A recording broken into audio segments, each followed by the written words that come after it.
Starting. Oh, there we go. Hello, welcome everybody to tonight's ThunderQuack Roundtable discussion of Rogue One. We are live, and my name is Tim. I'm going to be your host / moderator, I guess, for this roundtable discussion of Rogue One. And joining me is Star Wars The Saga Continues, Kyle. Yeah, wait, sorry, what were you saying, Jason? Oh, is there a problem already? It's not live on the YouTube yet. So. Yeah, I was going to say, I don't see it on. It says live stream is starting soon, but that also says as of 6:53. Right. Well, that's not good. But you guys showed us saying live on your end too, right? Yeah, I do see that. I see the live on my Google Hangout, but I'm not seeing it. Oh wait. Oh, I think it is now. Oh, it's on a delay. Never mind. Oh yeah. Well, too bad we can't edit all this stuff out, but we'll just continue straight on to.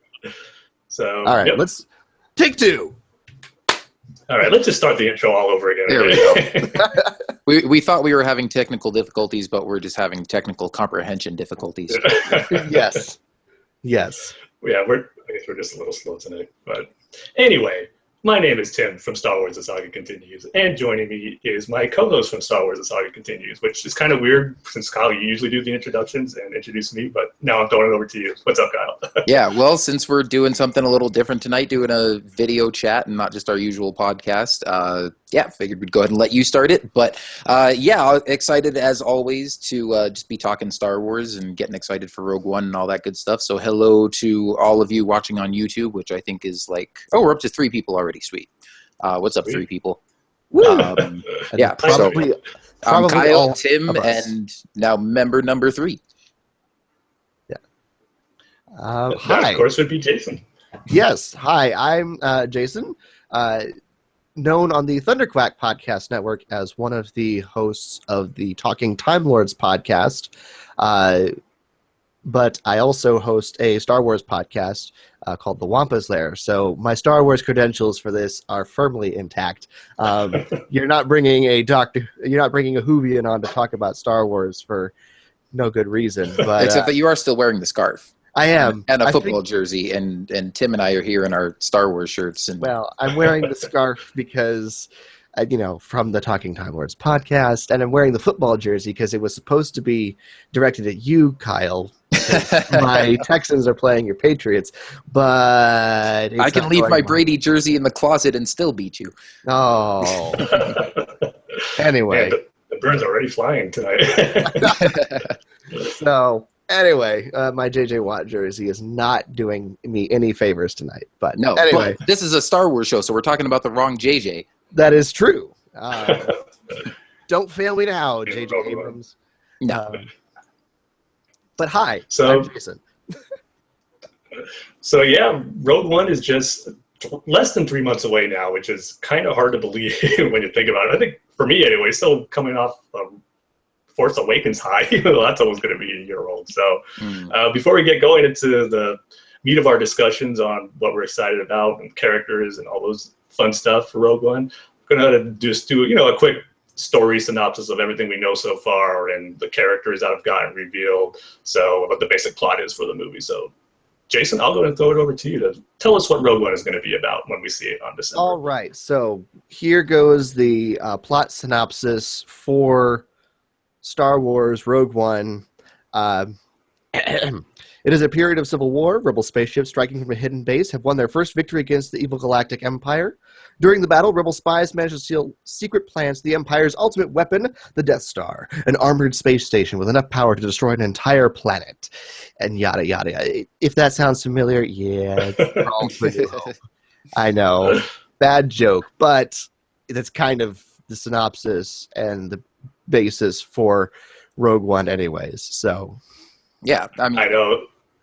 It's like if they issue press releases for descriptions of the movie, they could literally just copy and paste that over to Crawl. I think people will get the gist of it. Yeah, I mean, obviously there'll be a little bit more to it in terms of the backstory leading up to that battle and developing characters and whatnot. But yeah, when it says that rebel spaceships have won their first decisive victory against the Galactic Empire, this is going to be that first decisive battle that we're going to see.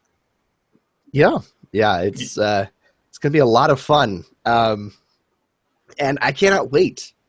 Seriously, I cannot wait. I am uber hyped up for this movie.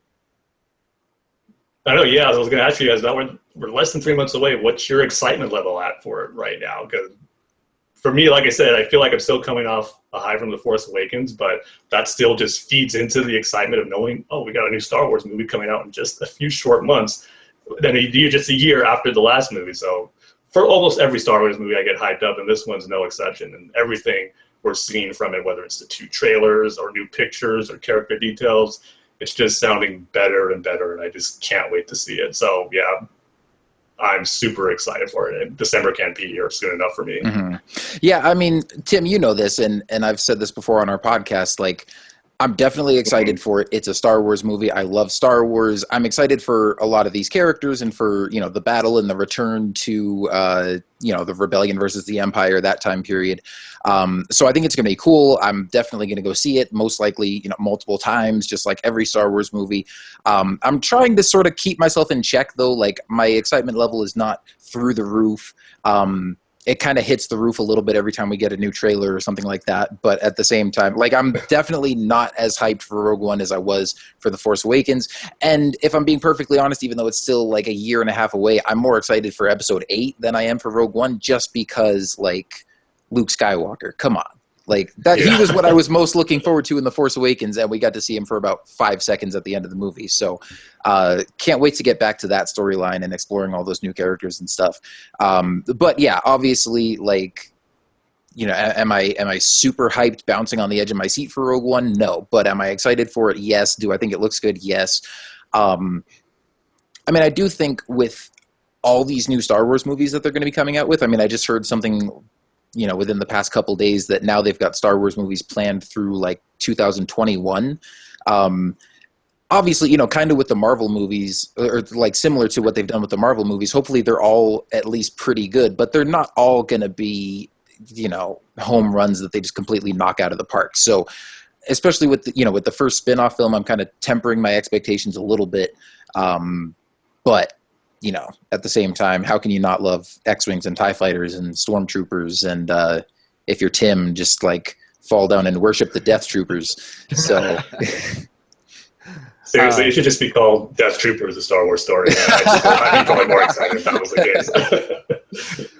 Oh my goodness, I'm very excited about this. But I'm one of those guys that gets myself worked into a frenzy almost for anything Star Wars coming out. Not in the way that I go out and seek all the spoilers, but just my own internal hype machine. For some reason, I'm able to hype myself up without setting unrealistic expectations on the movie. And so, I don't know. I never really seem to go in with more expectations than I think. But I still get myself really hyped up. And everything about this movie looks so good to me. And I think that's what has me excited more than anything, is that the first standalone movie, a Star Wars story that we're getting, looks like it's starting off on the right foot. And I think that more than anything is what's really getting me excited, because if this one works, that opens the door for a ton of other stuff that could happen. Yeah, for sure. Obviously, they've still got a ton of stuff planned anyways. And even if this bombs, they're not going to like just cancel the 2 or 3 other standalone films that they've got in various stages of production right now. But yeah, definitely. I mean, there was kind of a lot of pressure on this one. And I think that could also be part of the reason why I'm not like, you know, through the roof excited for it, is because I'm maybe more just sort of intrigued and just kind of taking a wait and see approach. You know, with Episode 8, it's like, okay, we already established the beginning of that story with Episode 7, and I just want to see where they go from there. But with the standalone stuff, I mean, we know the time period and stuff that it's going to be set in, but to be seeing, you know, new events that are influencing things that we already know about, and the fact that, you know, they talk about this having a different tone and a different feel and sort of being a little bit of a darker, grittier, sort of like an action war movie set in the Star Wars universe. I'm excited for all that, but it's like we don't really have a precedent for that. You know what I mean? I mean, in a way, you could say, as far as war movies go, you could look at like the Umbara arc in Clone Wars, but we don't have that for a live action movie set in the Galactic Civil War. So, I'm definitely excited to see how it turns out. But at the same time, I'm just kind of like, okay, let's see what they do with this. And the trailers look great, but you can't always trust everything you see in the trailers. Like, a great trailer doesn't always make a great movie. And not that I'm being skeptical or saying that the trailers are hyping it up too much, but I'm definitely just very intrigued and anticipating seeing how the final result turns out. Yeah, I think so far too, it's doing a real good job. Is kind of what you were talking about, Kyle, is being a different type of Star Wars movie, the gritty war movie, but yet still being Star Wars. I still get the Star Wars vibe when I watch those trailers, and this how great it looks, but yet still feeling like it's something new and different, which we're all expecting these Star Wars story films to be, since they're not part of the main saga. And, I think they've even talked about this before too, where each one is going to be a little different, and you compare it to the Marvel movies, and that's just a perfect example, because each one is almost like their own genre type and mixed in the Marvel Cinematic Universe. I think we're going to get that with these Star Wars story films, where this is going to be the gritty war movie. The Han Solo one, I don't want to call it a comedy, but it's going to be, a cool, more fun action adventure movie than I think Rogue One is going to be. So, and of course, down the line, I think we're going to get different styles as well, but it still feels like Star Wars, and that's the great part about how Rogue One is. You know what the young Han Solo movie is going to be? The Young Indiana Jones. With a Wookiee. Yeah, Now, is it going to be the Young Indiana Jones Chronicles TV show, or the Young Indiana Jones flashback we got in The Last Crusade? Probably the flashback. Yeah. which was pretty good, so. Right. Just, can't deal with the snakes. I wonder what Han's phobia is. I wonder what I was going to say, they're going to give him a phobia in this movie. Like, what if it's Wookiees at first, and then you come so love them with becoming friends with Chewie? Ewoks. I don't know. That would seem like a little too on the nose, like metaphor for getting people to overcome racism and stuff like that. Yeah. It's all about how Han hated Wookiees at first. Yeah, well, I'm sure we'll talk about that 2 years from now when we're doing the Han Solo Star Wars story roundtable. Right. But yep.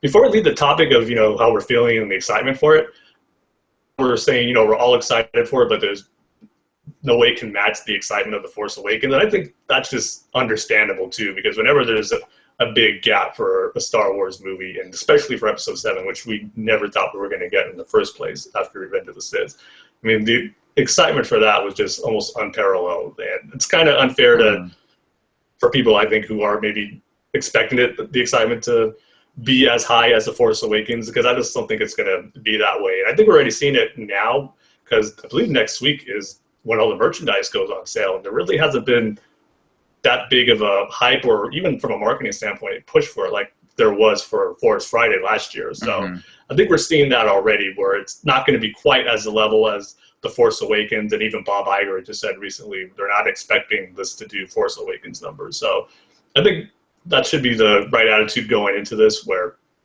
just because you're not seeing the hype level as high as The Force Awakens has nothing to do with the content or the quality of the movie's going to be. I think it's just impossible to be that excited as we were for a new Star Wars movie that we haven't gotten in 10 years and that we thought we were never going to get. Mm-hmm. Yeah, totally agree with you on that one. Yeah, but at the same time, I do know a few people, just friends of mine, who are like casual Star Wars fans. And, my girlfriend, even, like, people that I've talked to have said that they're more excited for Rogue One than Episode 8, just because they're excited for, that change in pace and the just different style of movie and all that kind of stuff. Or, I know some people that weren't all that impressed with The Force Awakens and are looking forward to going back to, the classic era and all that kind of stuff. So it does seem like it's got some appeal. It's definitely, it's not just Star Wars fans who know about this. Disney's still spreading it pretty wide out there and getting the word out. I just hope they're doing a good enough job getting the word out that this is not Episode 8. Because I've still seen like a couple comments from people. I saw, in fact, I think maybe I was just on YouTube watching the latest trailer and saw in the comment section somebody was like, "Why does Rey look so different in this movie?" And I'm like, I can't tell if they're just like trolling or right. Well, well, even my dad, when he saw the trailer for the first time, he goes to me, "Now, that's not Rey, right? This is something new." Like, no, man, this is a brand new character set in a different time period. So that's definitely a marketing aspect that Disney's going to have to, and Lucasfilm going to have to tackle with as far as making people aware of when they're in the theater that this is not episode 8. Yeah. So question, because there's this big thing of, people that are going, is this episode 8 or not? There's also this discussion going around as to whether or not they're going to put in the crawl. Do you think a crawl would be helpful in this sort of situation where they can remind everybody, hey, we are in this time period back during the early days of the rebellion rather than episode 8? Or do you think we should just forego the crawl altogether to set a completely different tone? I'm still kind of torn on that. I would kind of like to see them do something to differentiate the spin-offs, the Star Wars story films, which I wish we could just say Star Wars anthology films, because it just rolls off the tongue easier when you're talking about them as a group. But yeah, I kind of am in favor of them doing something different and not just going with the standard crawl. But at the same time, I'm like, on the one hand, what you said is true, that if they put the crawl in there, you could put information in the crawl that, directly ties it to the time period in between episodes 3 and 4, so that people know that Rey and Finn and Kylo Ren are nowhere in the picture yet.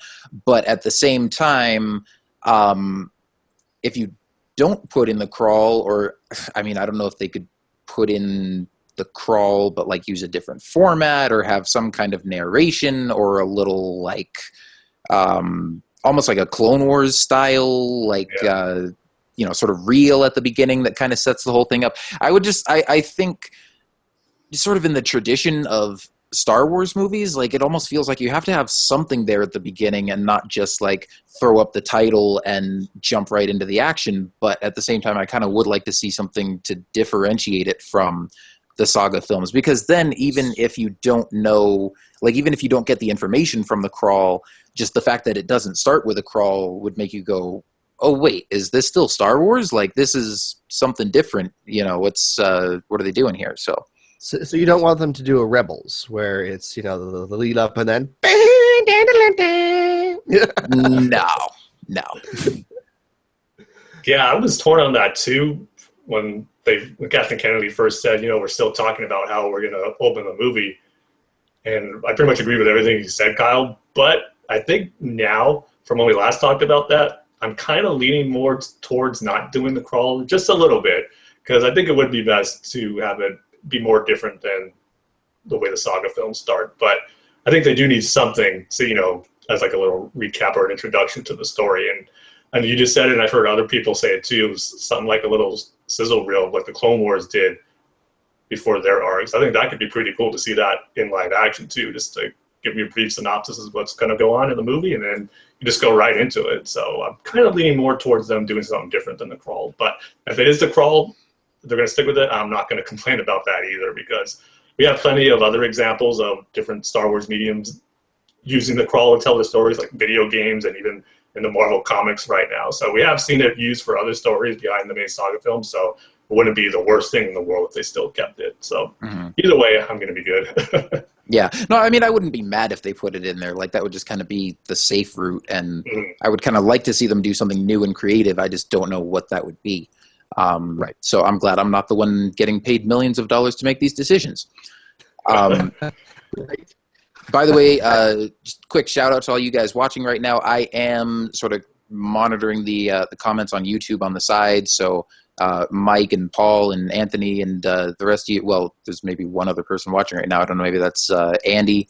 But if you guys have any questions or comments or want to chime in here, I'll be keeping an eye on that. Mike said that Han's phobia is insectoid species, that they covered that in the Joiner trilogy, which that kind of makes sense. If there's one thing that people in general, in real life, tend to hate more than snakes, it's usually bugs. So yeah. Yeah. You wouldn't have done well on Geonosis, I guess. No. Well, that is true. Imagine if you saw the Queen. Oh, jeez. Anyway, real quick, my thoughts on Tim, that. are you hearing Jason cut out a little bit? A little bit, but he was coming in right at the end. Okay, you're sounding kind of staticky, but I didn't know if that was just me. Let me make sure everything's all plugged in. Can you hear me now? Kind of. Yeah, still a little Kind of, snappy. Okay. I don't know what's going on then. Am I good? Am I good? I mean, we can hear what you're saying. It's just not clear. Hey, okay.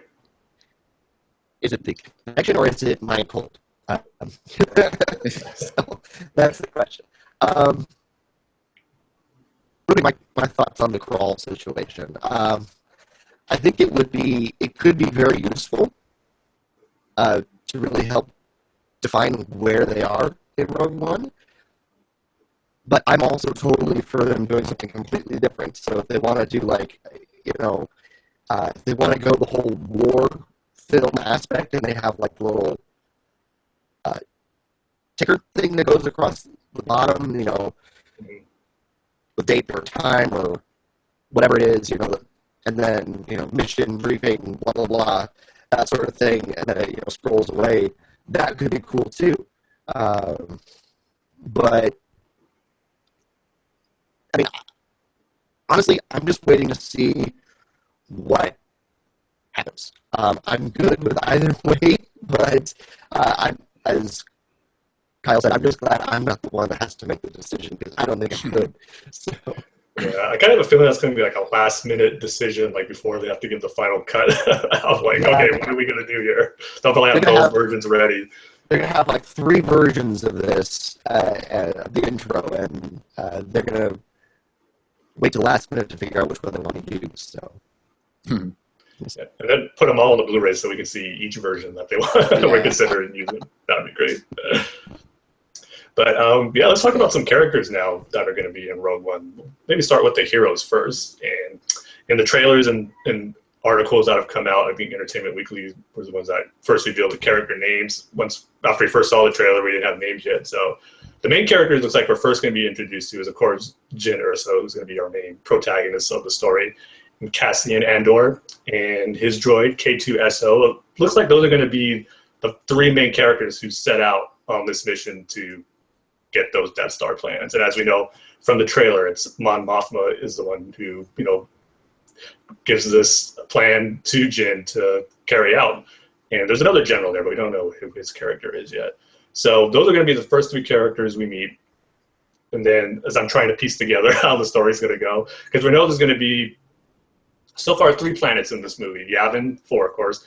And then we're going to go to Jeddah, which is being described as like a mecha planet for the Force. And then we're going to go to Scarif, which is the planet where it looks like the Death Star plans are held and the rebels are going to have to make their way and where all the big battle and action is going to take place, which, if I were to guess, would be towards the end of the movie. And over the course of their travels, they're going to come across Chirrut Imwe, I believe, who's going to be played by Donnie Yen, and his companion Baze. And then they're going to come across Bodhi Rook, who is an Imperial mechanic who switches side, but yet still wears his uniform to remind himself of why he switched sides to the rebellion. And then as far as hero characters go, I believe that's it. And the only other one is going to be a character I'm really excited about, Saw Gerrera, who Clone Wars fans will definitely recognize from the Onderon arc in Season 5. So out of the hero characters, which one are you guys most excited to see? Or which one has you most interested and intrigued with from the footage we've seen and the information we've gotten so far? Throw to you first, Kyle. Do I have to pick just one? Yeah, you can. Well, okay, I mean, the 3 that I'm definitely looking forward to the most are K2SO, because he looks like a type of droid that we haven't seen before at all in the movies. I mean, you've got R2, who's the spunky little hero. You've got C-3PO, who's the fussy worrywart. And now we're going to have a former Imperial, like, big, bulky security droid who's now helping the heroes, but still kind of has a bit of a rude Imperial attitude problem. And I'm a huge fan of the Knights of the Old Republic games and that whole era of the expanded universe, and I love HK-47, the droid companion in that game, with just his snarky witticisms and despising humans and calling them meat bags and everything. And so K2SO seems like, sort of along that type of character where he's going to be, comic relief, but not in the same way R2 and 3PO were, in more of a sort of darkly humorous way, I guess. Yeah. Just being sort of snarky and sarcastic and rude to people and stuff like that. Yeah, but what he was the looks like line a in lot the of fun. trailer? It just says, like, he talks to Jin and says, okay, I won't kill you then. Yeah, he's like, he basically, he gets right up in her face, like has no regard for personal space, and is like, looking down almost like he's going to kill her or something. And it's just like, my master says you are a friend. I will not kill you then. And just turns and walks away. She's like, okay, thanks. So yeah, looking forward to him. And then Chirrut. I mean, I love Jedi characters. I love the Force and all the mythology that surrounds that. And so I think he's going to definitely be an interesting addition to that group of characters, because obviously, we know there aren't going to be any Jedi in Rogue One. They've been saying that for a long time. So unless they've got some big spoiler or, some big surprise reveal plan, and they've been, tricking us all along, I wouldn't expect to see any actual Jedi in this movie.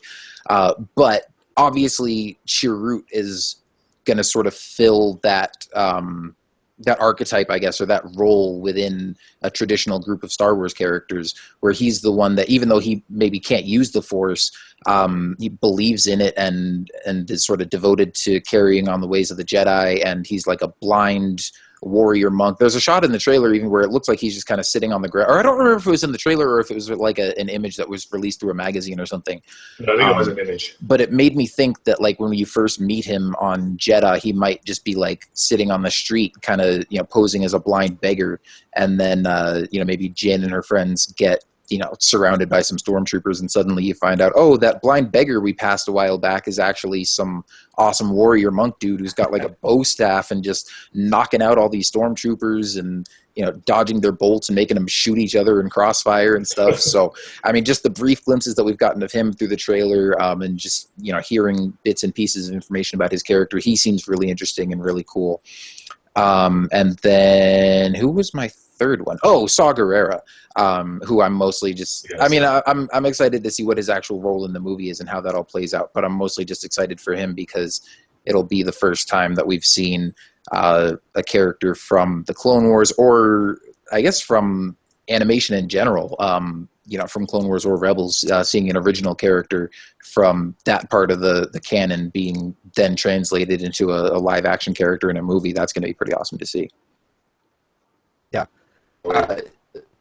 By far, the character I'm most looking forward to seeing is Chirrut. The idea of a warrior monk who's not a Jedi, but follows the Jedi code,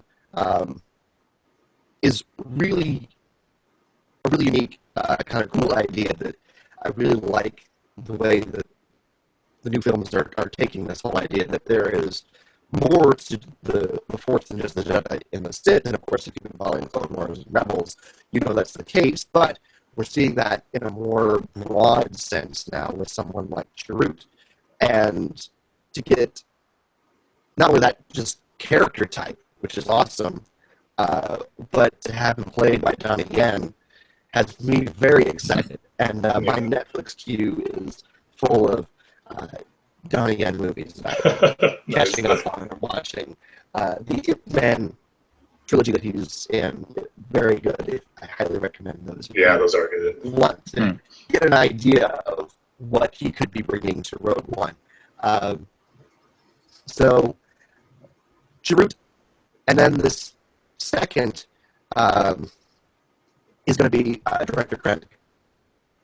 I mean, he just looks so cool. Oh, way to jump the gun and talk about the bad guys already. Yeah, but I won't say more yet. But Director Krennic, those are the two characters that I'm really excited to see. The rest of the team looks pretty cool. Jin looks very interesting to me, and I think the others have a lot of potential. There's not a lot out there to really know a lot about any of these characters yet. So there's not a lot that I've latched onto other than Chirrut and Director Krennic. So there was a question in the chat. Anthony Rice asked, is Saw Gerrera a hero or a villain? And he's, from what we can gather, he's kind of in that gray area. Yeah. He's allied. He's got a rebel cell, but he's doing things that are very morally not in line with what Mon Mothma and the main Rebel Alliance are wanting.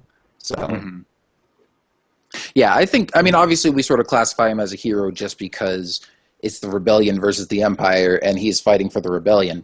I do think he's going to be maybe a little bit of a wild card, so to speak. I don't think he's going to betray the rebels or anything, but obviously, yeah, like you said, they've talked about how he's kind of leading this extremist group and maybe, going to some extremes and probably some violent methods that maybe isn't common across the rest of the Rebel Alliance.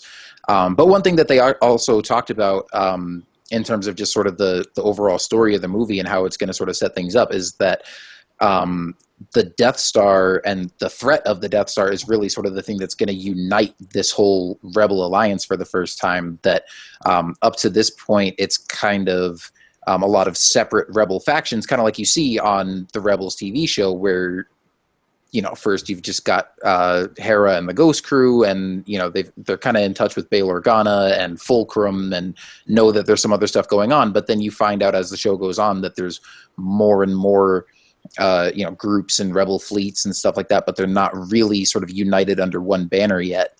And it seems like in this movie, the Death Star is going to sort of be the thing that really solidifies that and is like, oh crap, all right, let's stop disagreeing about whose methods are right or wrong, or being our own separate groups and having our own separate ideas. Like, we need to come together if we're going to stop that thing, because that's no move.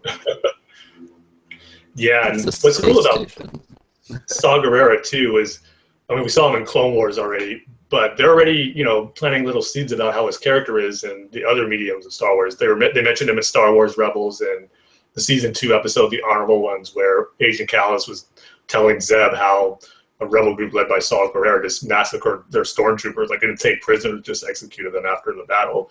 And then he got a mention too in the book about Princess Leia, Bloodline, which he was referred to as kind of sort of an extremist who got things done, but not in the way that other cells of the rebellion probably would have preferred. So it is set up there, and I think we're definitely going to see the fruits of all that once we meet him in Rogue One. Like you said, Kyle, it's kind of probably one of those things where it doesn't matter if his methods are extreme. This is something big.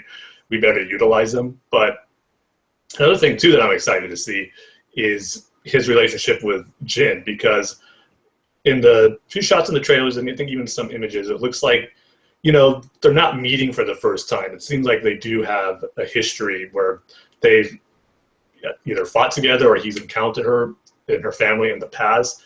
And that actually leads into Jyn as a character that I'm excited to see in the movie, because I'm just really curious about her backstory. And this kind of got amplified a little more recently when the description got revealed for the upcoming tie-in novel called Catalyst, a Rogue One novel. And the description for that got me really excited, just because it's going to be about Jyn and her family's past and their connection to Krennic and the Death Star plans. And what's cool about it, in that description, it said that Jyn and her family got captured by the Separatists during the Clone Wars, and Director Krennic, it was him who rescued them. And maybe Saw was a part of that, part of that mission where they rescued him, and that's his first encounter with Jyn, and that was the beginning of the relationship. And she maybe knows he's a great warrior, and she goes to him maybe to recruit him because she knows how good he can be against the Empire.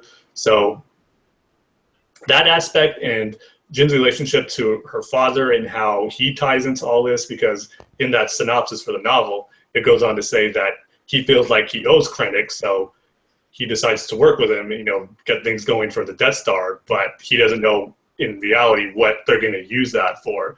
And probably once he finds out, that's where he goes missing. And because in the descriptions too, even for Rogue One, they were talking about how both the Rebellion side and the Empire are trying to find Galen Erso for what he knows about the Death Star. And even in the international trailer, I believe, it was Cassian Andor who said they intercepted a transmission from Jyn's father. So that aspect, Jyn's just, her character, her backstory, her relationship to her father and his involvement in the Death Star is all fascinating to me. So I can't wait to see how her story, begins in the movie and then progresses to where It looks like she'll successfully get the transmission sent to the rebels with the Death Star plans, but I don't know if it'll be successful where she'll survives it, so that's going to be a question. But I'm really intrigued with her story and how she's going to play into all this, knowing her history with her family, and that it does go far back to the Clone Wars, so that's just really fascinating to me. Yeah, I don't know. Somehow I missed that synopsis for the book, but I'm looking at it right now and just listening to what you're saying, and I'm like, man, that has me really intrigued now. Yeah, doesn't it? And almost makes me even more excited for the movie now, too. I mean, I don't think all that kind of stuff is going to be a huge focus of the plot, but, hopefully we'll get some mentions and some references there. And knowing that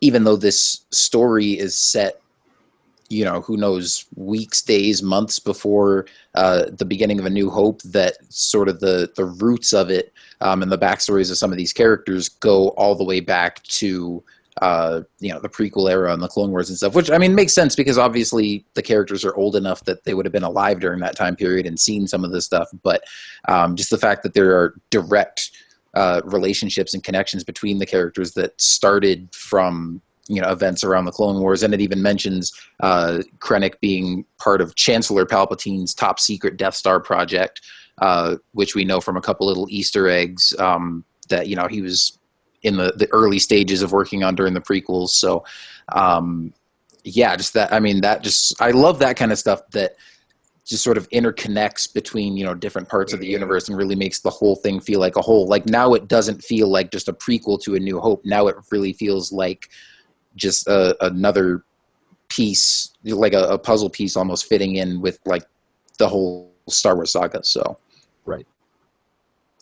Yeah, I think having Saw Gerrera actually in the movie too is going to help that, where we may get a little more insight to what happens in that book. Maybe not a lot, maybe there might be some references to that, but the potential is there, knowing that Saw, who we know from the Clone Wars, and now knowing Jin's family's history during the Clone Wars, we might get some of that mentioned in the movie. And boy, if Saw Gerrera just says something like, I was trained by a Jedi or a clone soldier, I'm going to geek out so bad, because Clone Wars fans are going to know exactly who he's talking about. Ahsoka Tano.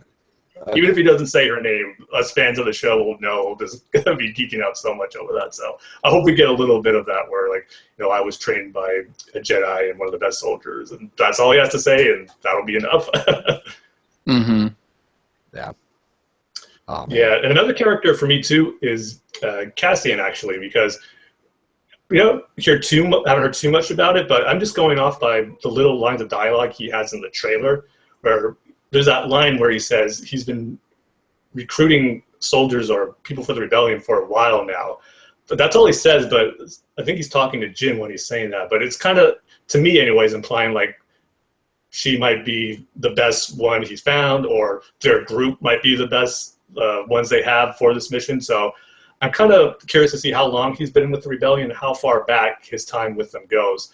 Because also, too, when I first saw the trailer with him and Jin getting an assignment, I was just kind of expecting that Mon Mothma gave both of them the assignment. But in the second trailer, it made it seem more like it was just going to be Jin, but then he volunteers himself to go with her to take on this mission. So kind of more curious and intrigued to find out his character backstory, what drives him to do what he can for the rebellion, because it sounds like he's been doing it for a while, and this might be the most hopeful or optimistic he has about their chances in, making a difference in the galaxy. So that should be curious, for me anyway, to see how his story arc plays out in the movie.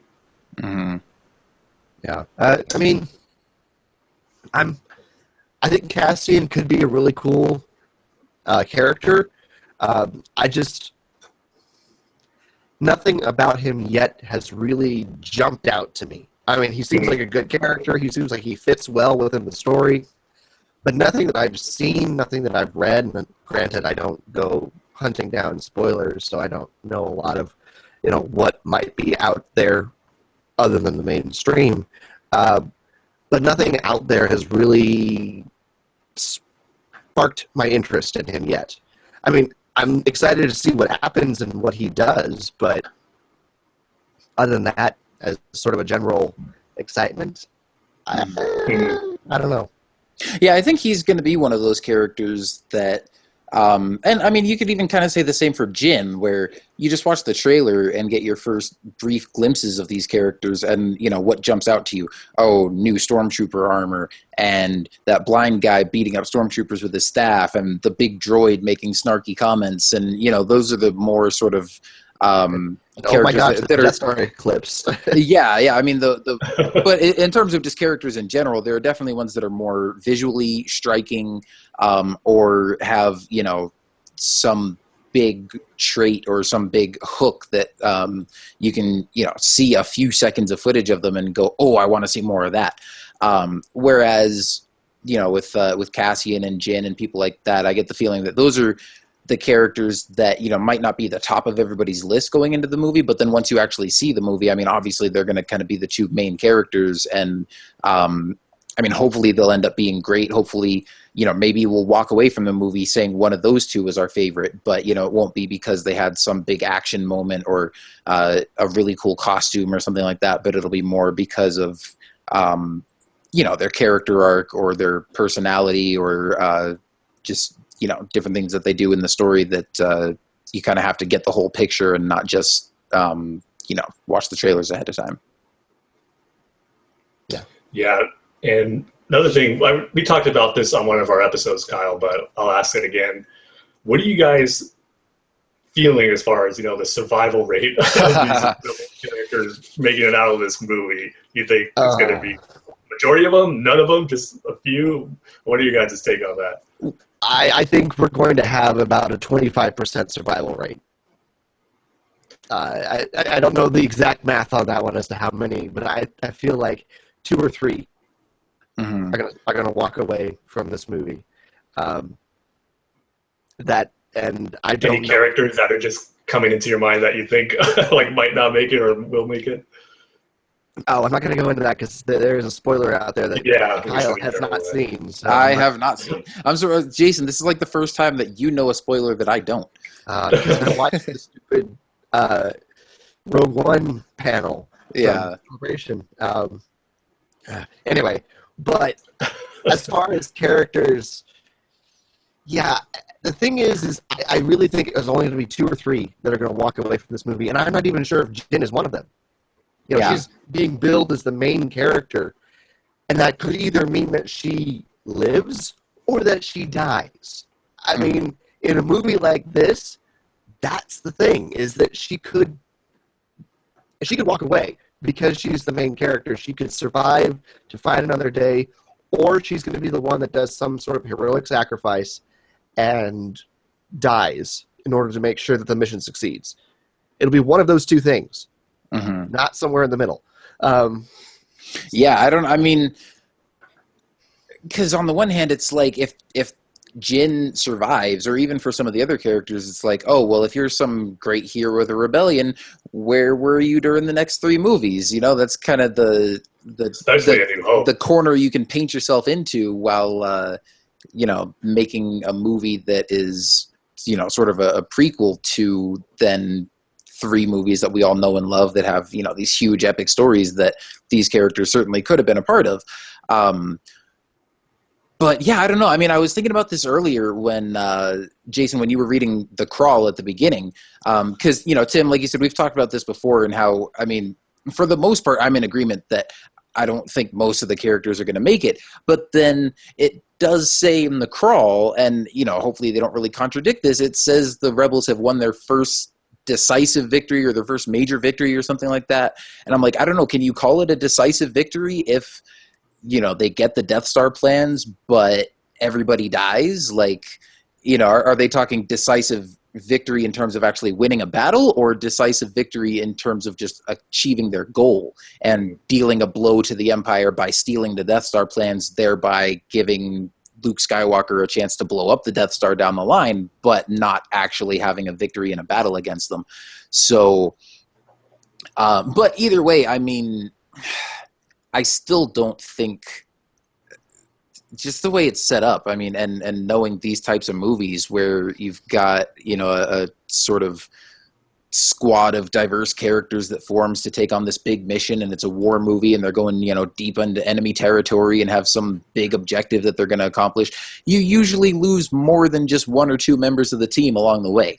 And there are a lot of emotional moments and a lot of heroic sacrifices and whatnot. So yeah, I think, Jason, you were thinking maybe 2 or 3 make it out. I would even say maybe 1 or 2. But I mean, we'll have to see how it goes. I mean, and who knows? Maybe the rebels still win a decisive victory, but maybe all their ground forces get wiped out, but one person escapes with the Death Star plans, and then they got to get him off the planet, and the rebels win a major space battle to, clear the way for, Jyn to get past an Imperial blockade around Scarif or something like that. Yeah. The thing is the one character that I can see surviving all of this is Cassian. He's the one that I'm like, I don't think he's dying. He's the only one that I'm like fairly confident in saying, I don't think he's going to die. I would not be surprised if Saw Gerrera gets in the middle and he gets mowed down. I mean, I could see anybody else dying, except I feel like Cassian's going to be the one, because he's like, I almost feel like he's the audience perspective character this time around. Mm-hmm. And so I feel like he's going to be the one to make it out of this movie. The other thing is we have to think about is, yes, this is a gritty war movie, but it's also a Star Wars movie. So we have to see how do they balance that. Does that mean more people survive than die? Maybe.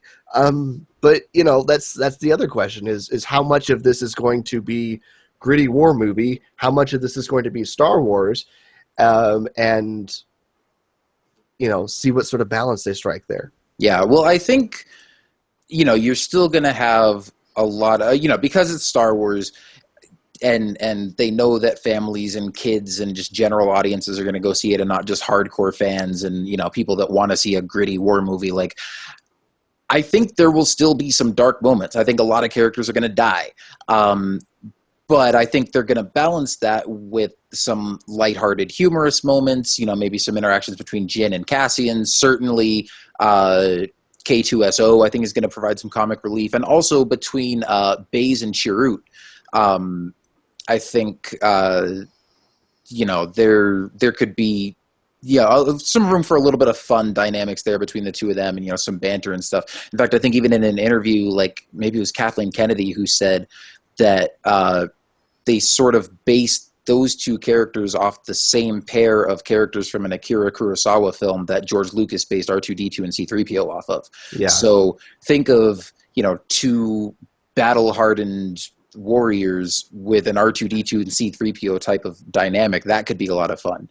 And then I'm sure there'll be, some sort of charming, heartwarming moments too, whether it's between, Jyn and Saw Gerrera, if, there's some past history there, or maybe when Jyn reunites with her father or something like that. I feel like that's part of the sort of the overall feel of Star Wars too, is that, the sort of the good moments aren't just humor or whatever, that there's, some more rousing emotional beats, I guess, and then obviously the triumphant victories too. And so seeing the rebels escape with the Death Star plans, I mean, that's going to be something that lifts it up too. Even like if it's the end of the movie and we've just seen everybody get wiped out, but then the last person is getting away with the Death Star plans, and we know, hey, well, you know what, everything turned out okay because we know what happens in the next movie. So yeah, I'm kind of in agreement with you guys where I'm expecting the survival rate to be kind of low for the team, and I just have a feeling that Jyn is gonna, make the ultimate sacrifice to get those plans to the rebellion. And you're just mentioning it right now, Kyle, where it could be served as a great victory if one rebel makes it out and hands the plans over to the rebellion. But when we look back at the second trailer, there's that shot of Jyn kind of limping towards that transmission beam or that tower, and that TIE fighter just comes up right in front of her. And we were talking about this too, Kyle, when we were dissecting the trailer when it first came out, where that could be how they send the plans to the rebellion, where it could just be something where they send the transmissions, they got it, but they don't make it off that planet. And that's another thing. Maybe they'll leave it, open-ended where they're stuck on Scarif, but we don't know their fates. If they're stranded there, maybe the Rebellion will have to send a rescue team. That can be another story down the line, whether it's like a novel or comic or something. But I don't know. I just kind of have a feeling that it's not going to be like how A New Hope ended, where Luke and Han returned to Yavin 4 after they blew up the Death Star as a big celebration. I don't think a lot of those characters are going to see Mon Mothma again once they get the plans. But I agree with you, what you were saying, Jason, how I think if there is going to be anyone who makes it back, it would be Cassian, because he'd be the one who was started off the mission with Jyn from the beginning, and she would like make the ultimate sacrifice, and that would complete her character arc. But yet he would survive, go back to the Rebellion, kind of tell everyone what happened, how much of a hero she was, and what big of a role she played in the Rebellion and getting those plans. So I can see that. But at the same time, too, it makes me think, I'm curious to see how much the story group goes into this detail, and I'm sure they do. The guys that got there just, are making sure that everything's going to line up, for the most part, pretty well. But it looks like, it's like Cassian is going to be a pilot of the U-Wing. And if he does make it out and back to the Rebel base on Yavin, why wouldn't he fly with the group on the attack run? But it could be somewhere he makes it out, but he doesn't go to Yavin. He just goes to another base or something. So who knows? But I'm sure they're all going to make it work out in a way that leads right into A New Hope perfectly. Mm-hmm. But I'm expecting not to be very many of those main characters making it out of this mission alive. Yeah, you said something about not expecting it to end with everybody like meeting Mon Mothma back on Yavin. Now, how I hope this ends is with a cameo of Princess Leia on the Tantive 4 getting the Death Star plans. See, maybe what they'll do, maybe there'll be like a space battle above Scarif that we just haven't seen in the trailers yet or anything. Maybe there'll be some big space battle that the Rebel blockade runner is, like waiting in orbit above Scarif, and Jyn goes to that transmitter, beams those plans up. I don't think she's going to get killed by that TIE fighter at the end there, because that would kind of be I don't know, like, I don't want to say depressing, but just like it would seem like overkill, like your hero makes it all the way and then she just gets like completely blown away by a spaceship at the end. I think an X-Wing might fly in and shoot that TIE fighter down right after that shot, but still the way that she's limping there does kind of give it a sense of finality that, like you said, she might be going to make a sacrifice. But maybe she gets to that tower, beams the plans up to the Tantive 4 in orbit, and then you see the Tantive 4 taking off, getting chased by Darth Vader's Star Destroyer or something like that. Or not even chased, maybe just see it taking off, and they say something about getting the plans to bail on Alderaan. I think that would be a perfect way to end it, because then, again, we know exactly where that picks up. Yeah. We've mentioned that shot now with the Jyn's limping towards the TIE fighter. I'm even questioning if that's an Imperial in the TIE fighter. I'm wondering if one of the team members has stolen the TIE fighter, and she's going to go hop in, and they're going to escape in the TIE fighter. So it wouldn't be the first time a trailer's deceived us. Yeah, it's true. That's a good point. Anyway. Yeah. Yeah, no, now you mentioned that, it's definitely a possibility there. Yeah. But, you see Zeb waving at her from the cockpit. Hey, a great way to tie in Rebels to it. Yeah. How cool would that be, actually? But anyway, we mentioned all the hero characters, and we went ahead and talked about Krennic too. So I think there's just one other villain that needs to be addressed here while we're talking about characters. The black elephant in the room. Yeah, I'm glad you brought it up, Kyle, because I know you're talking about Death Troopers, right? No, I'm talking about the guy who started the trend. Who's that guy again? Oh, wait. But yeah, and Paul was asking about this on the YouTube comments too. I wanted to bring that up before we got too far ahead. But yeah, man, how cool is it going to be to see Darth Vader in this movie? And it's like one of those things where, right when it was announced and we knew what time period was taking place, and you just automatically think, is Vader going to be in this? I don't want to say they have to put Vader in it, but it's like a great opportunity to use Vader again. Right. And Yeah. of course, we got that quick shot of his back in the trailer, and that was enough to send me in a fanboy frenzy just geeking out of seeing Vader again. But I mean, I'm going into it with, keeping my expectations in check about how Vader is going to be used in this movie.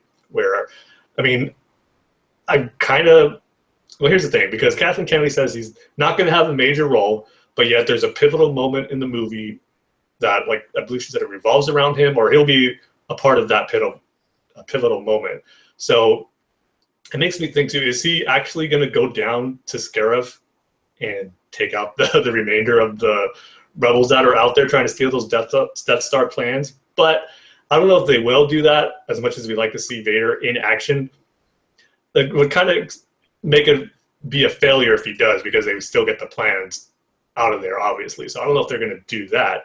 But then we got the descriptions for Krennic, where he's kind of in competition with Vader, where, he wants to become more of the Emperor's right-hand man and become in his favor more than Vader. So he's like trying to outdo him.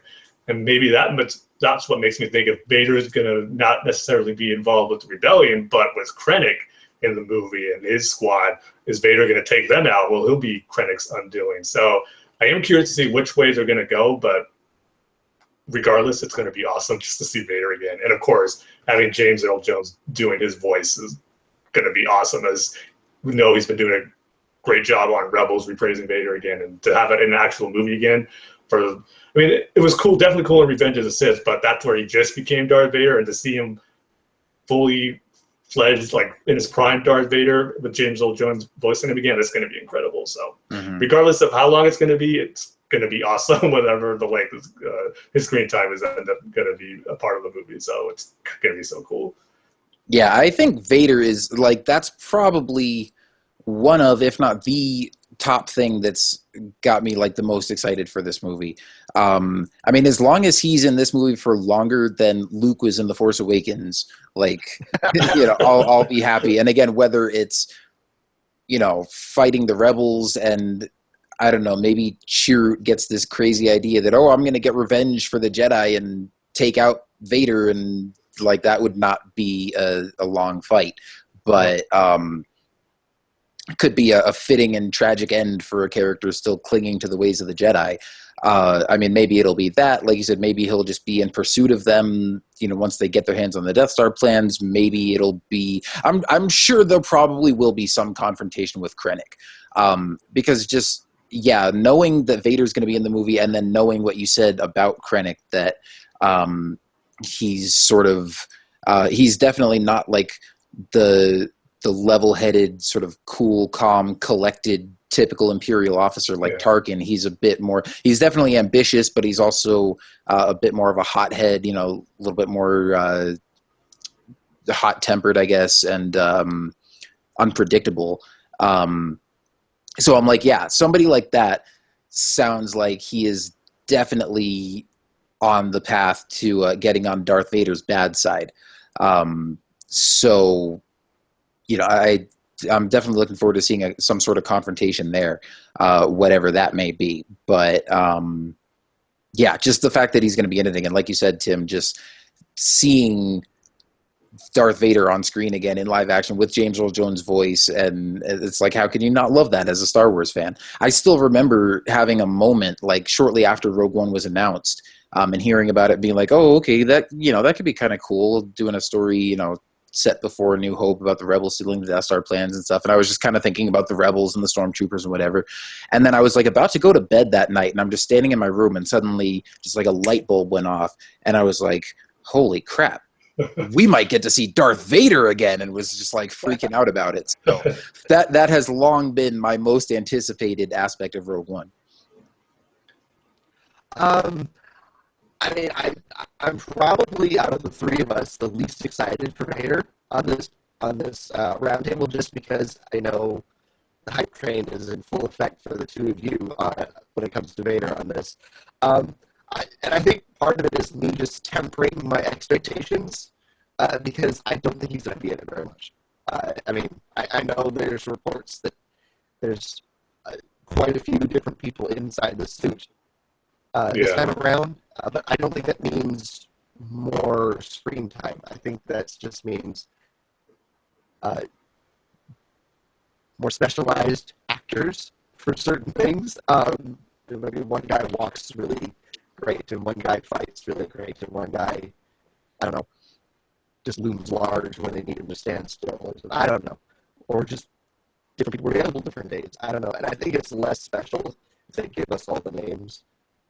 Yeah, 5 different people played Darth Vader in this movie than, James Earl Jones. That's the most important one, definitely. right. Yeah. Right. But whatever role he plays, whatever extent his role is in this movie, which I don't think will be much, will be felt by everybody. That's for sure. Yeah. I think if I were to hazard a guess, he would get around 5 minutes of screen time. Yeah, which I would be okay with. But and I'm really not sure if he's actually going to encounter the rebels that we're following. I really don't know. I mean, while I could see it happening, I think the more likely scenario is going to be him taking out Krennic for his failure. And whatever political maneuvering Krennic has been aiming and angling for this entire film is going to come all crashing down when the rebels steal the plans for the Death Star right under his nose, and Vader's going to come in and say, you have failed the Emperor for the last time, and, slice, and then prepare my Star Destroyer. We must get those plans before the rebels can, do anything with them, that sort of thing. Yeah. I feel like that's probably more what we're going to get with Vader. I could see him running across the rebels, but I think it's less likely than what I just said. Well, here's the thing, though. I don't think. I mean, I like I said, I definitely think there'll be some sort of confrontation between Vader and Krennic, but I don't think it'll be as simple as the rebels get away with the Death Star plans, Krennic fails to stop them, and Vader executes him for failing. Because, I mean, especially with, how we already mentioned that, Kathleen Kennedy said he's going to have a small role in the movie, but a very important one. I don't think it's that important for him to execute an officer after failing, because we know that happens. Right. They don't even have to show that in the movie, and we could just watch the end credits, go home, and just in our heads all assume that guy probably got executed by Vader 5 minutes after the movie ended. And it wouldn't really have that big of an impact on the plot if it's after the rebels have already achieved their objective. I think that somewhere along the course of all this, I think Krennic is he's going to get too ambitious. He's going to step out of line. He's going to decide that he's better than Vader somehow, or that his Death Troopers are awesome enough that he can take this guy out. Which I wouldn't blame him for. And I I think he's going to either maybe challenge Vader and try to start a coup and lose, or maybe it won't be him challenging Vader necessarily, but it'll just be him maybe overstepping Vader's authority or something like that, and Vader just comes in to deal with it himself and is like, look, you're getting out of line, buddy, and I'm just going to squash this before it becomes a problem.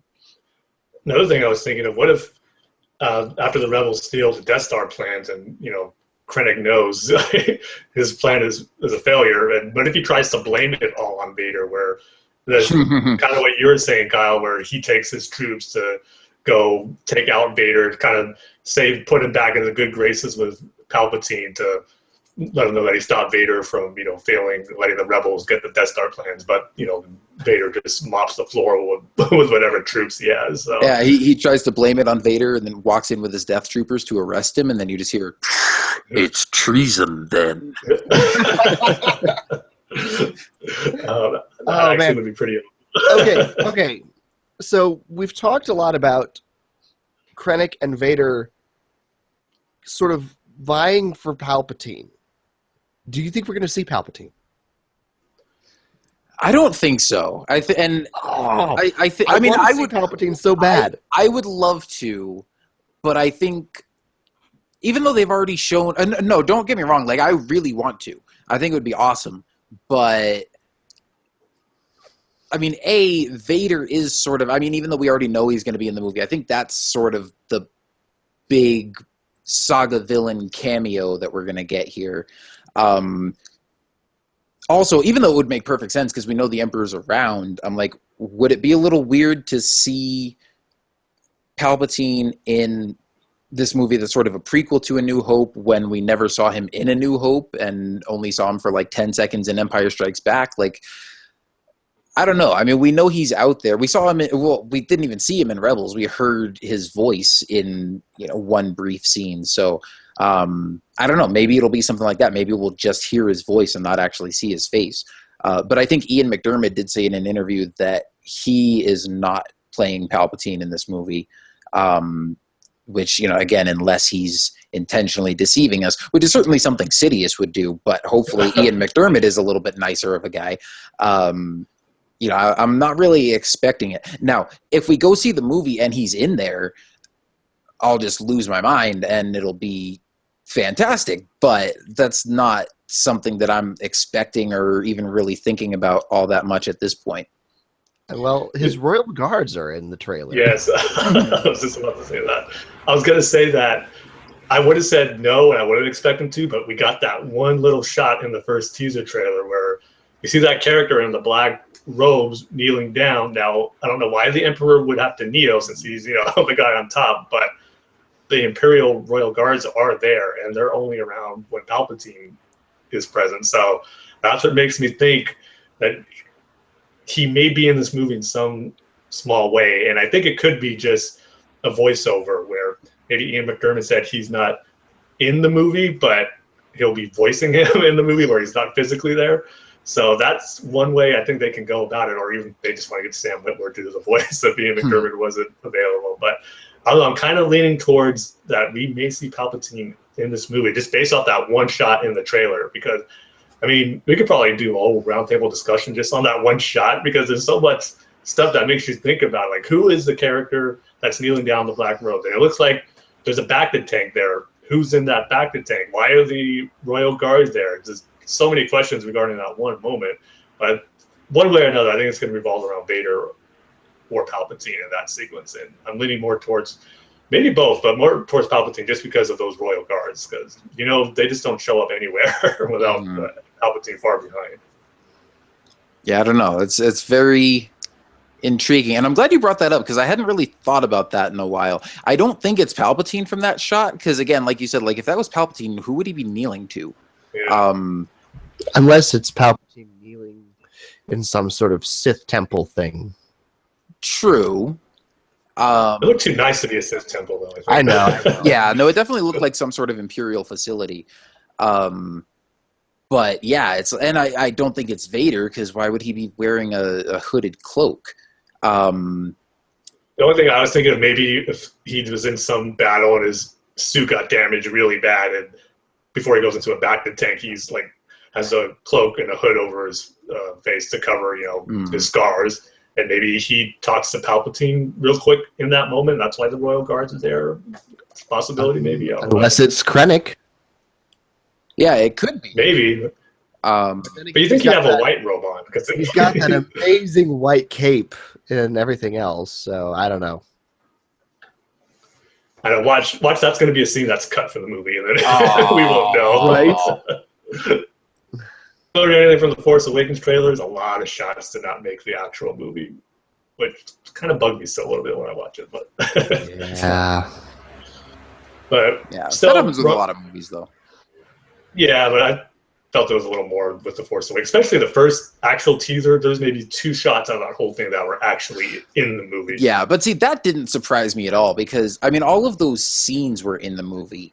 Just they probably just ended up using different takes of those shots or changed them in post-production or whatever, which is totally understandable because that teaser came out over a year before the movie came out. Like, they had no idea what was going to be in the final cut of the movie at that point. Right. Yeah, true. Yeah. We just watched it so many times that we got used to those sequences, so Yeah. you noticed them more when they weren't actually in the movies. Like, especially that shot with Kylo Ren where he ignites his lightsaber, because that was the first time we saw that lightsaber. It became an iconic shot, I think, and then to see it actually not in the movie, well, it's a little disappointing. But Yeah. we'll see how it goes with Rogue One. But I can't get off the topic of bad guys without bringing up the Death Troopers and the other troopers that are going to be in this movie. And maybe it's a silly thing to be excited for, but that's one of the most things I'm excited for in Rogue One, seeing these new troopers, because anyone who's heard me on the Saga Continues podcast knows I'm a trooper guy from Clone Troopers, the Captain Phasma when she was first revealed. Stormtroopers I'm a little more down on, because there's been so many better ones over the course of Star Wars movies, books, and animated series since the original trilogy. They've come down on the hierarchy of best troops. But Clone Troopers are at the top for me, but now Death Troopers are making their way right behind them, because they just their armor is just so cool. I mean, it's a simple thing as far as trooper armor. I mean, the mask is a different style than the Stormtroopers, but it's basically, Stormtroopers painted in black armor, and it just looks so awesome. The first time they showed, because we heard rumors about, black armored Stormtroopers being in the movie, but when they put that first teaser out for the first trailer, where they put 10 seconds of footage out there, and then you see that one shot of the Death Trooper just turning his head towards the camera. It was like, oh man, these troopers are looking as good as I hope they would be. And I have a feeling, because in the trailers we're seeing, Stormtroopers getting their butt kicked already. Chirrut's hitting him with his staff. They're getting blown up, blasted by Jyn. So looks like they're still going to be the cannon fodder of the Empire. But then I think the Death Troopers are going to come in and just, mop the floor with the rebel soldiers on Scarif. And I'm kind of speculating on how it's going to play out, because there's the Battle of Scarif, and I'm kind of thinking maybe the Stormtroopers can't handle it. They need reinforcement. That's when Krennic decides, okay, let's send out my elite squad of Death Troopers there, and this kind of lessens the amount of rebel soldiers out of there. So maybe it's just Jyn and her team that have to make the final run to get those plans. But then also, we've seen pictures of the Death Troopers in this, grassy field, where one of them is holding an actual a doll of a stormtrooper, which I found so fascinating, because they said it is something that plays into the story. Maybe not super important, but it does have a significance to that shot of the Death Trooper holding this Imperial Stormtrooper doll. And if you see the area that they're in, and you watch that behind the scene video that they showed at Celebration Europe, there is a little girl that's running around there, and we've heard reports that there may be flashbacks. So I'm thinking, I don't know if the movie's going to start like this, or we're going to get a flashback in the middle.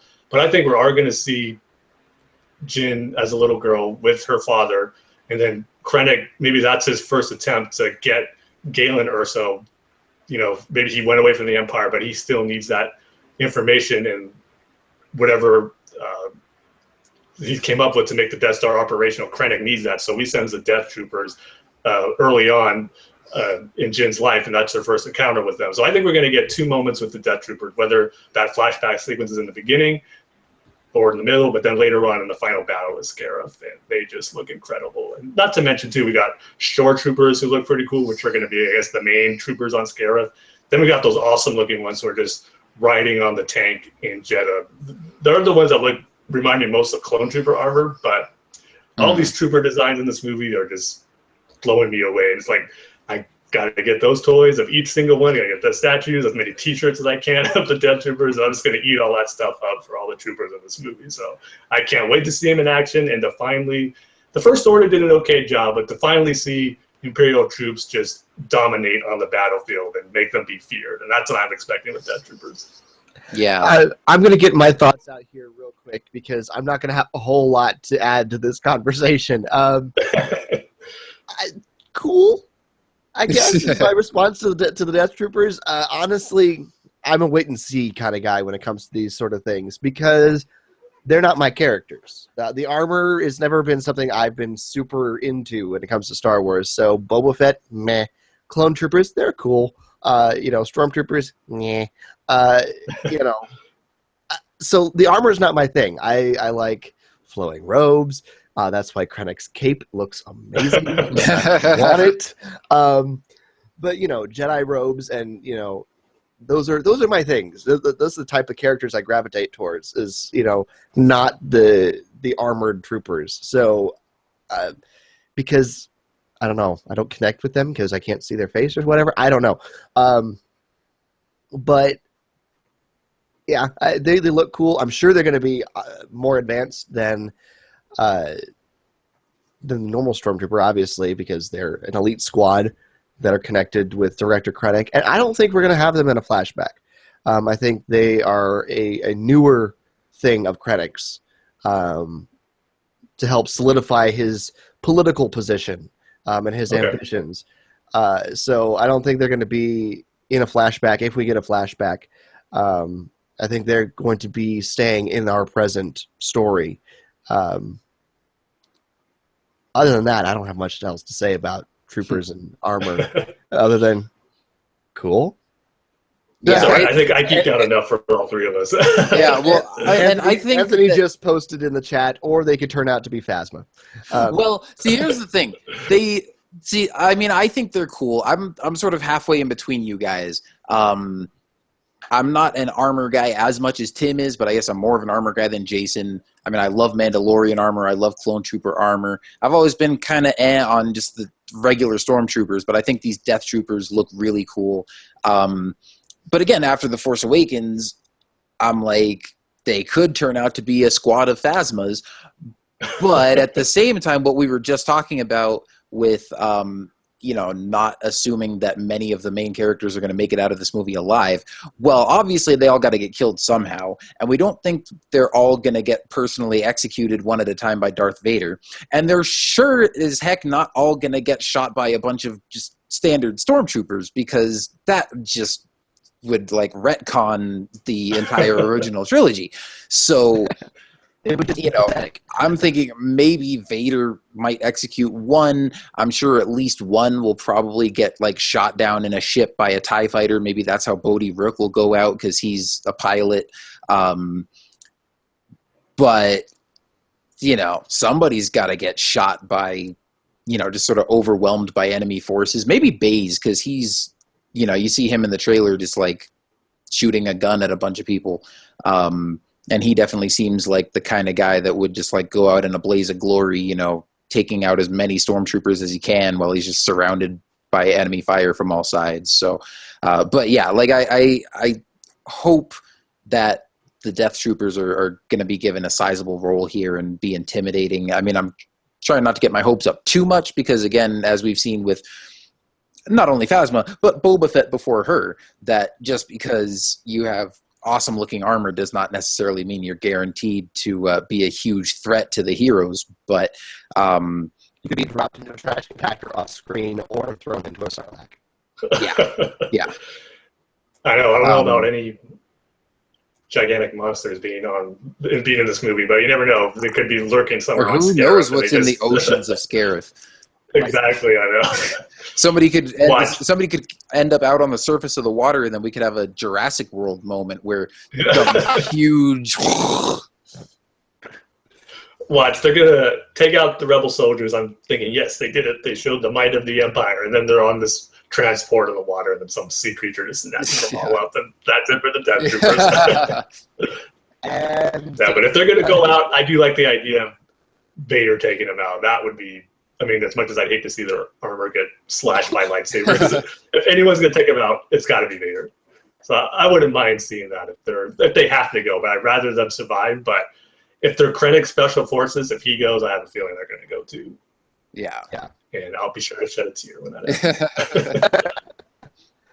happens. Well, I mean, they'll just be living up to their name. They're Death Troopers. I guess that's true. Yeah. But anything else that we want to talk about?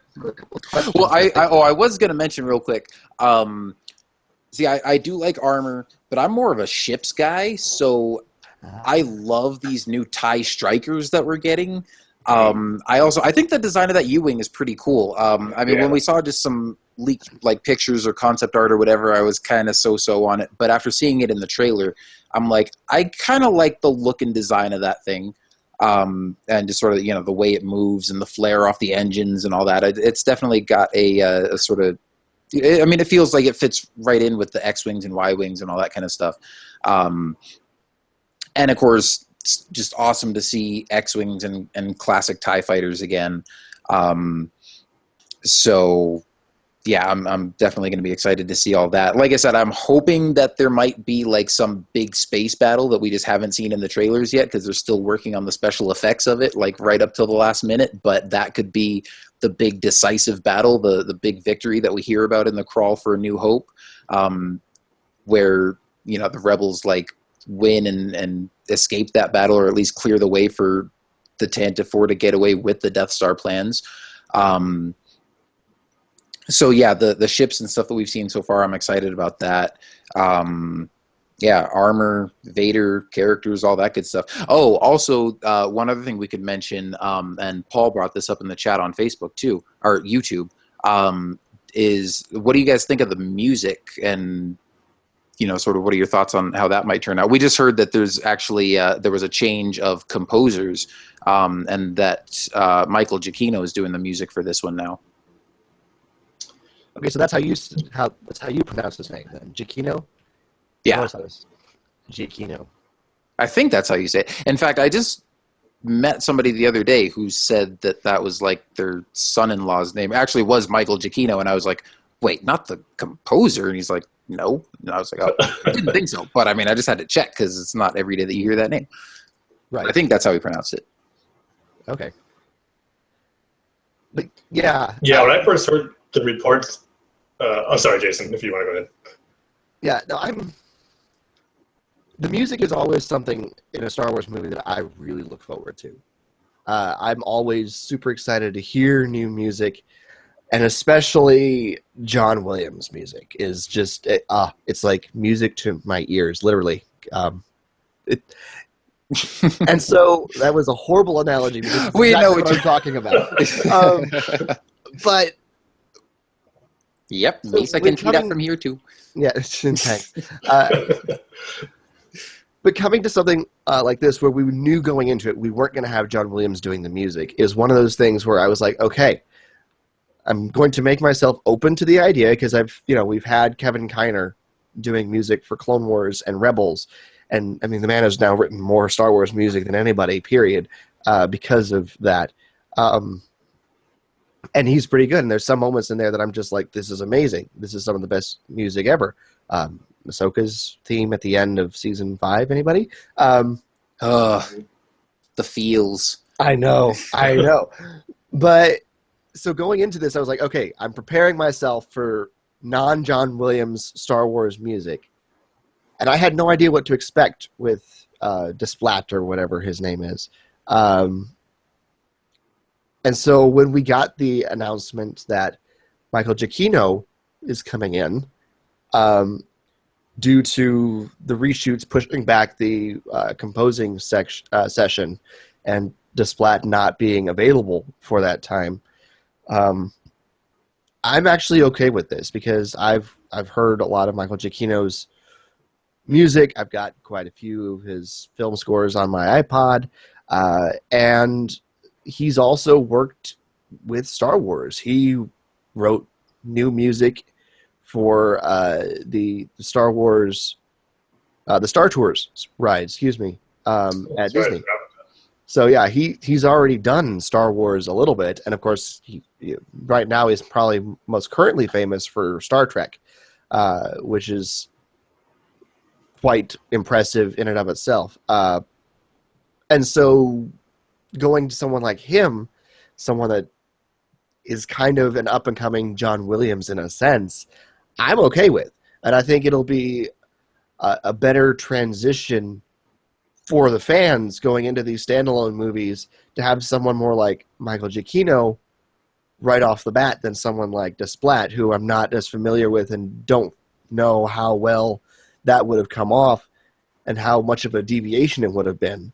Well, he did John Williams. He did music for at least the last 2 or 3 Harry Potter movies, so he also has had experience sort of continuing on a franchise that John Williams has worked on. Okay. And I think he would. I thought he would have done a fine job with it as well. But also, I mean, Michael Giacchino, for me, like if they couldn't get John Williams to do The Force Awakens, I was hoping that they would get him, and was sort of assuming that they would because he's worked with J.J. Abrams before on the Star Trek movies. And I believe he also did the music for Lost, which J.J. Abrams was involved with at the start. I think he did. Didn't he also do the score for Jurassic World? I don't. Did he? I know. Believe he did. I could be wrong. I know he Probably. did the score for The Incredibles. Oh, okay. See, I didn't know that. Let's see, hold But, on. I'm looking this up. Yeah. So anyway, my point is, I think either of them could have done a great job, but Michael Giacchino, I'm definitely happy with. And I think yes, he did do Jurassic World. Okay, cool. And yeah, it's something that I'm looking forward to as well. Just in terms of like the music for the movie in general. Whether it's with a spin-off film or with something like Clone Wars or Rebels, I think that's one thing that's always exciting is like what new music are we going to get to hear? But then at the same time, you look forward to like in that new music, then hearing the familiar cues and themes and stuff that, make it feel right at home within the Star Wars universe. I wonder if we'll get. I mean, it would, at this point, it would be hard to imagine not getting like at least some notes of the Imperial March to go with Vader and the Empire and stuff like that. Even though that wasn't in A New Hope, but I think just thematically, that's associated so closely with Vader and the Empire now. Like you got to have some of that in there.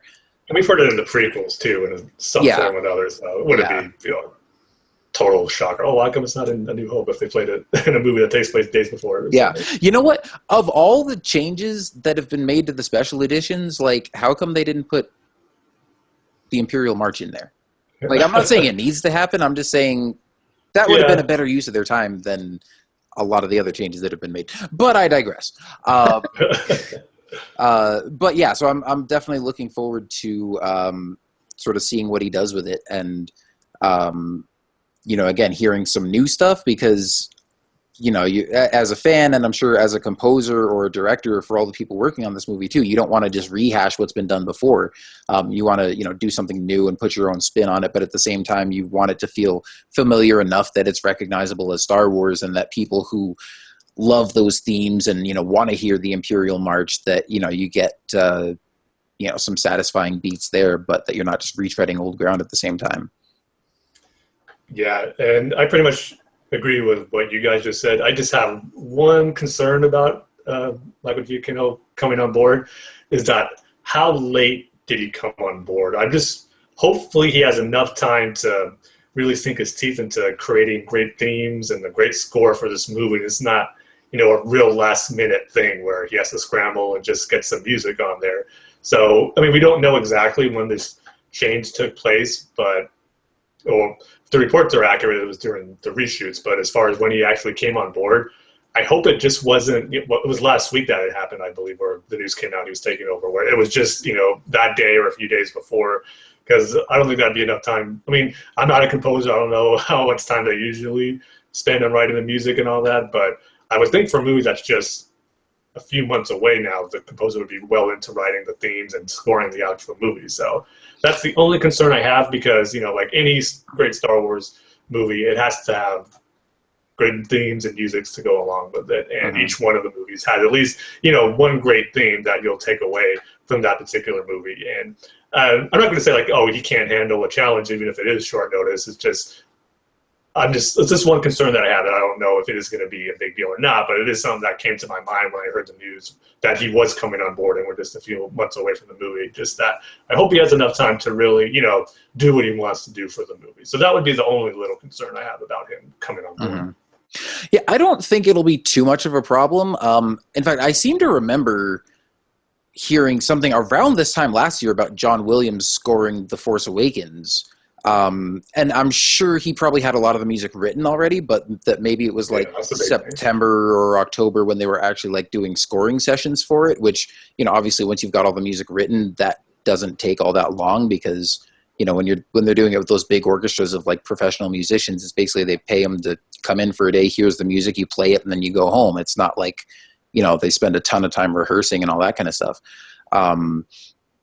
But at the same time, I mean, I can see where there would be concern there, because even if John Williams was like recording music for The Force Awakens around this time last year, I'm sure he was writing themes and at least thinking about stuff, well, months and stuff in advance.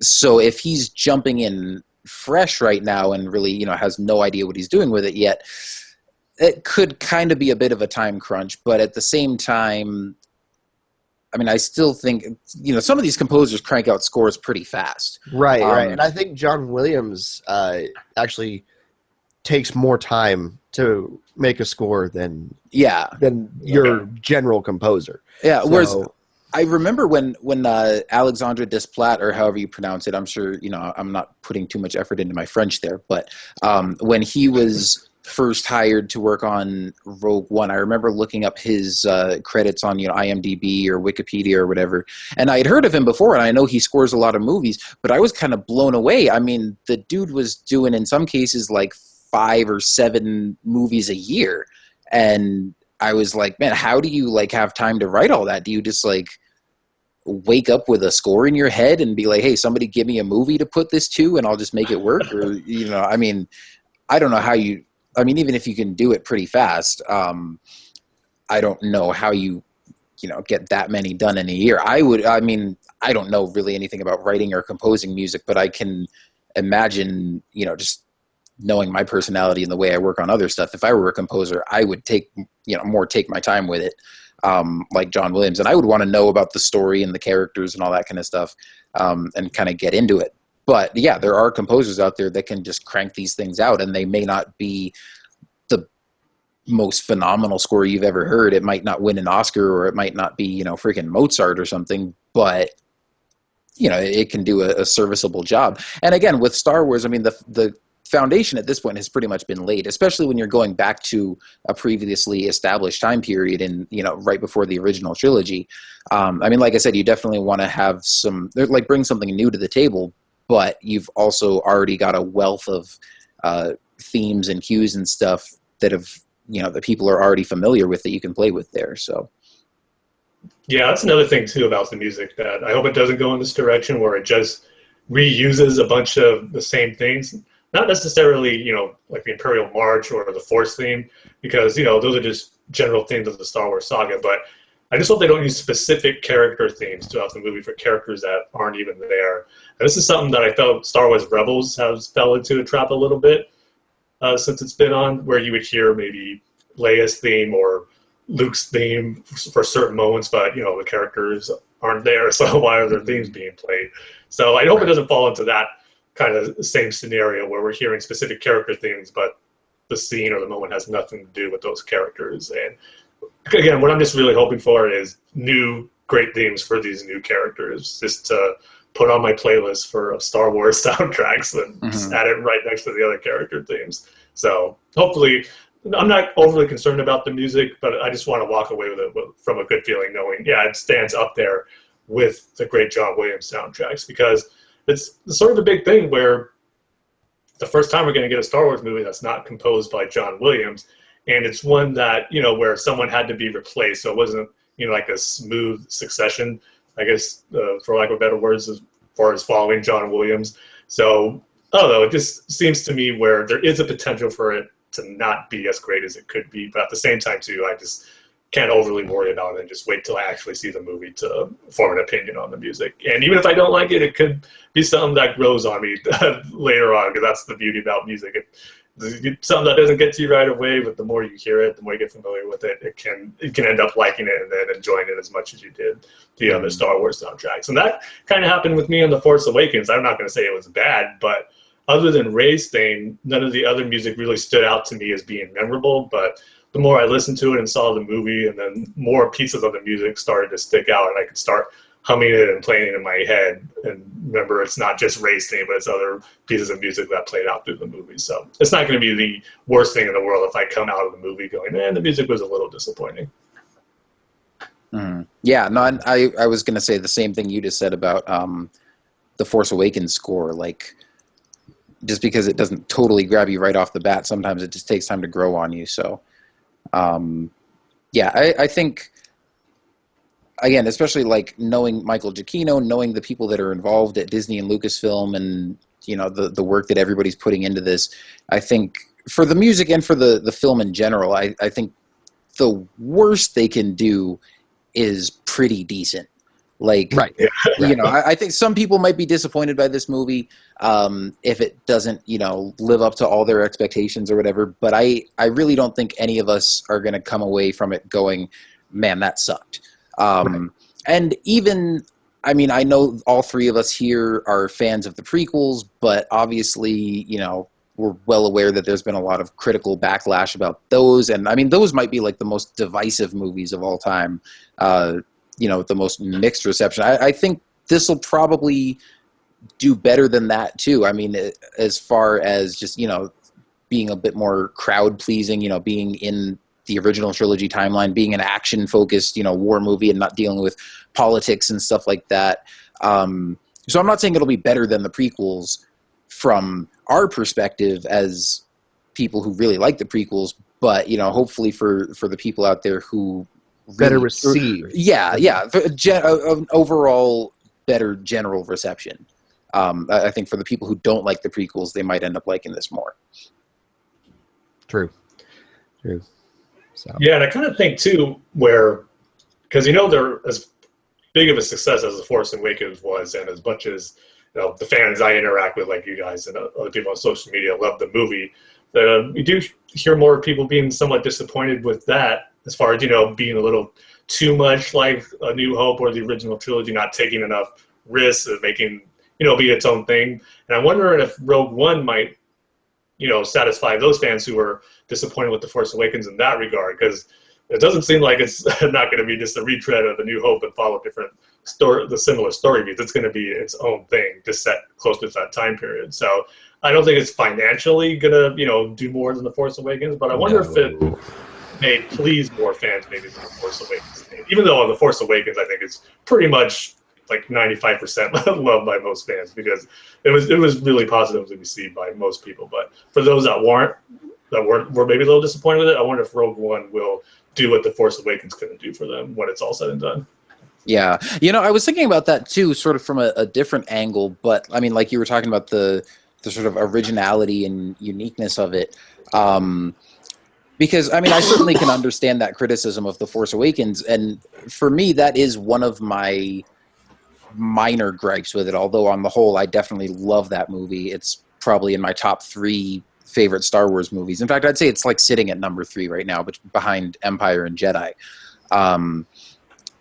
But I mean, for me, it wasn't the story necessarily, and like the story beats. Like some of those were familiar, yeah, but again, that's like the typical hero's journey.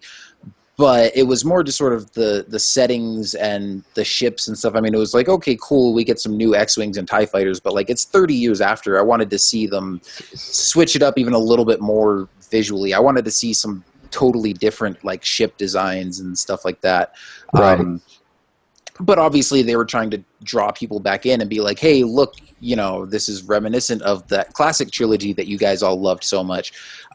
Whereas with Rogue One, you can do that unashamedly. Like, you don't have to be like, hey, these are still the old X-Wings that you love, but they're kind of new because, you know, we're telling a new story and it's set later in the timeline. And it's like, no, now you can just use classic X-Wings and TIE fighters exactly how they looked in the original trilogy because it's right in line with that time period. So right. That is, I mean, that's something that I'm kind of more excited about for this movie than I was with The Force Awakens, is that, you know, there are certain elements of it where instead of trying to make us feel nostalgic or trying to connect to certain things that we liked about the original trilogy, it's like they get to just throw that right back in there, like just as is. Yeah. Yeah, I that is one of my minor gripes with The Force Awakens too, is that yay, we got new X-Wings, yay, we got new TIE fighters, but I wanted new ships. You know, like completely new ships. And, you know, while yes, we are getting X-Wings and TIE fighters back in Rogue One, we're also getting the U-Wing, which is sort of like a starfighter gunship hybrid thing, freighter thing, which kind of looks cool. And then we also got the TIE Strikers, which you already talked about, Kyle. You know, you're looking forward to. So, you know, it's going to be cool. It's going to be definitely unique. It'll probably be the most unique Star Wars film we've gotten other than the Clone Wars movie. Yeah. But, you know, that's See, they should have used TIE Strikers in The Force Awakens. That would have been awesome. Yeah, you could definitely make that. I can't really argue with that. Yeah. I love The Force Awakens, but there were a few things that I was a little like, and we're going back to a desert planet again. That's not Tatooine. Yeah. Well, yeah, and then the fact that you've got X-wings and TIE fighters that look so similar to the original ones, and yet you go into Maz's castle and this crowded, cantina bar scene, and there's not a single Rhodian in sight. Right. It's like you guys picked the wrong things to copy and paste. Right. Like we wanted new ships and familiar aliens, not the other way around. Right. Let's not do familiar ships and new aliens. Let's have some sort of hodgepodge. Yeah. Anyway. At the same time, too, you know why they did it. You can't really blame them because the movie was such a big hit. Having that nostalgic feel to it, having the classic ships definitely worked from Disney and Lucasfilms, and as far as how well it was received and financially how much money it made. So, I'm not begrudging them, and I'm over it for the most part. It's just one of those little tiny gripes that if I sit down and think about it, I'm just like, it could have been just that much better, And it's one of those things where I think with Rogue One, bringing it back to the movie we were here to talk about. We're here to talk about Star Wars. Talk about Star Wars! With bringing back to Rogue One, I think there's going to be quite a bit of a hodgepodge of stuff. And I think Paul asked about aliens earlier, if we're going to see aliens or familiar aliens, and it looks like we're going to see a lot of new aliens, but we also saw that new looking Mon Calamari alien in the sizzle reel that we got from the celebration. So I think we're going to be getting a little bit more of a hodgepodge, and in the we had there like the extras and stuff, it looked like there was a I think is the species that Luminara and Barasafi are. It looked like there was one of those in there as well. So Luminara, Unduli, and Barasafi, Jedi Knights, obviously from the prequels. So we could be seeing a bit more of a mix than we saw in, which I think would be great because I like a lot of those aliens and I'd love to see them again. So. Exactly. This would be cool seeing aliens, creatures in actual combat in a Star Wars movie, especially on the ground, because we saw a few of them in Return of the Jedi, not very many in the ships, not really in any of the X-Wings or A-Wings or V-Wings, but in the home one with Admiral Akbar and Ian Nub and the Falcon. But to see actual aliens in like the front lines of battle, because we saw that one shot in the behind-the-scenes sizzle reel of that, I believe his name is Pow. That creature kind of looks like a short Wookiee just firing at that gun turret. Oh, yeah. I mean, he looks like a cool alien creature to see in action. So that'll be another thing that, it's just another thing that would make Rogue One more unique than another Star Wars movie. Getting the aliens more involved in the actual battles and combat should be cool. As long as I don't see him take out a Death Trooper, then it'll be cool. I think it's one of my favorite. Attacking all the different alien Jedi going at it. So I like seeing all the different aliens doing stuff because they're cool. Yeah. And then it'll be like playing Battlefront where we get to run around with Twi'leks and Sulustans and Weequays and all those guys. Right. Exactly. And just make Star Wars more like Battlefront.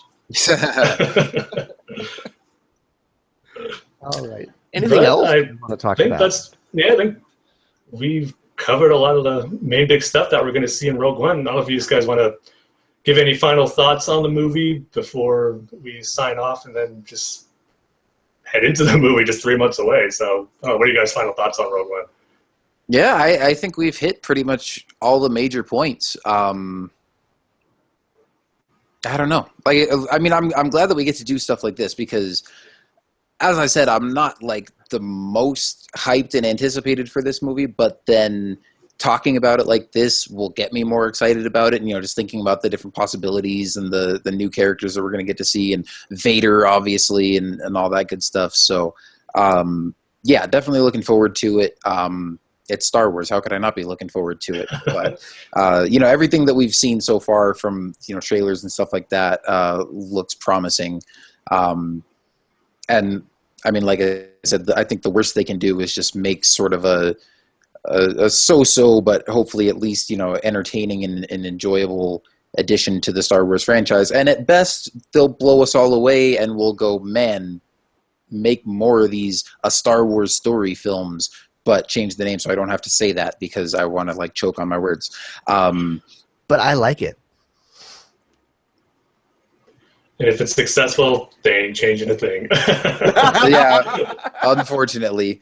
Rogue One, A Star Wars Story. It just sounds so good when you say it in a movie trailer voice. I do not begrudge you that. The Rogue One, A Star Wars Story sounds like a good title, but it's just when it was Star Wars Anthology Rogue One. I mean, granted, that didn't sound as good as an individual movie title, but just referring to them as a group as the anthology films just felt perfect. And now you can't say how many movies are there now in the group of Star Wars Story films. You just call them the standalone movies. Well, yeah, but see, there was an official title, and then they took it away.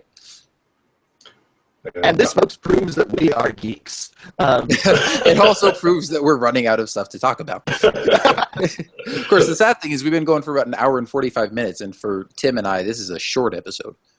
Right. I know. We were able to be good and not go off on other tangents that we normally do. Well, yeah, we usually talk about other stuff, too. I mean, if this were on our show, we'd just be wrapping up talking about Rogue One right now and be like, okay, now let's talk about the Star Wars Battlefront Death Star DLC that just came out this week, and we'd be here for another hour. Right. Yeah, guys, I really held back on my Death Troopers geeking out stuff, so I had to reel it in a little bit. I could have gone on for easily another hour. It's been awesome. Yeah. All right. I guess my final thoughts, right? Yeah. I'm excited about this movie. I'm really pumped because I'm really excited to see what they do with this new direction that they're taking the Star Wars storytelling. Branching out, doing something new, doing something in a time period without our big main characters. So, no Anakin, Obi-Wan, Padme, no Luke, Han, Leia, Well, we are kind of going to see Anakin. Kind of, yeah. But he's going to be there for 5 minutes, maybe. But not following them. No Rey, Finn, and Poe. We're not going to see these big trilogy characters in this movie. And it's going to be all the side characters that we've all dove into that are going to be carrying this movie. Basically, this is like us getting a movie about the aliens in the cantina. In a sense. This is us going off and turning the camera in the base on Yavin 4 away from what our heroes are doing, turning them over to the side and catching the other guys in the corner and find out what they're doing. That's the cool thing about this movie. That's really what I'm excited about. And I'm super excited.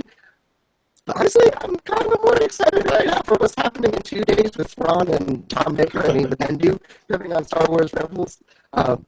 Honestly, I cannot wait. Can't necessarily begrudge you that. Yeah. I wonder if this movie is really successful, if they'll make a sequel and call it Rogue 2, The Many Bothans Who Died. Take a place before Return of the Jedi. Rogue 2, starring Manny Bothans. A Star Wars story, can't forget that. Yeah.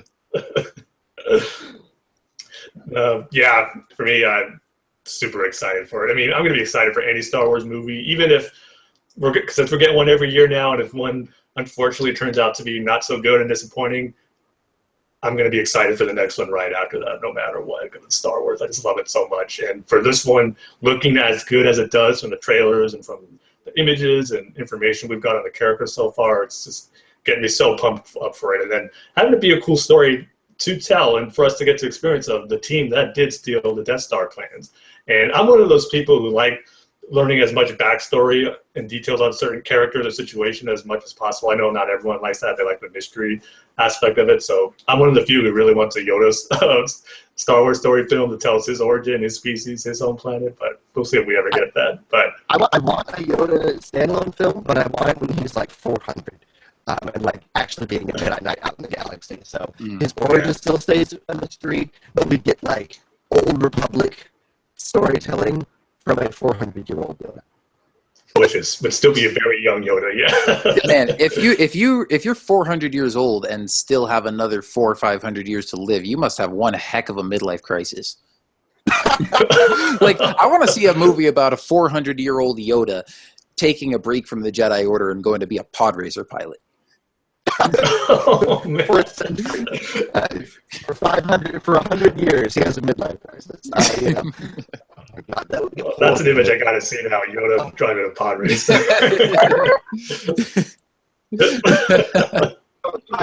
This is when he tries his stand-up career, right? Oh my gosh. Oh, man.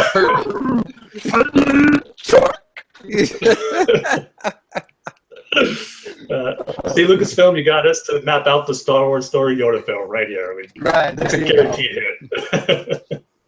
Yoda, midlife crisis, a Star Wars story. Yeah, there you go. See, you got the title already.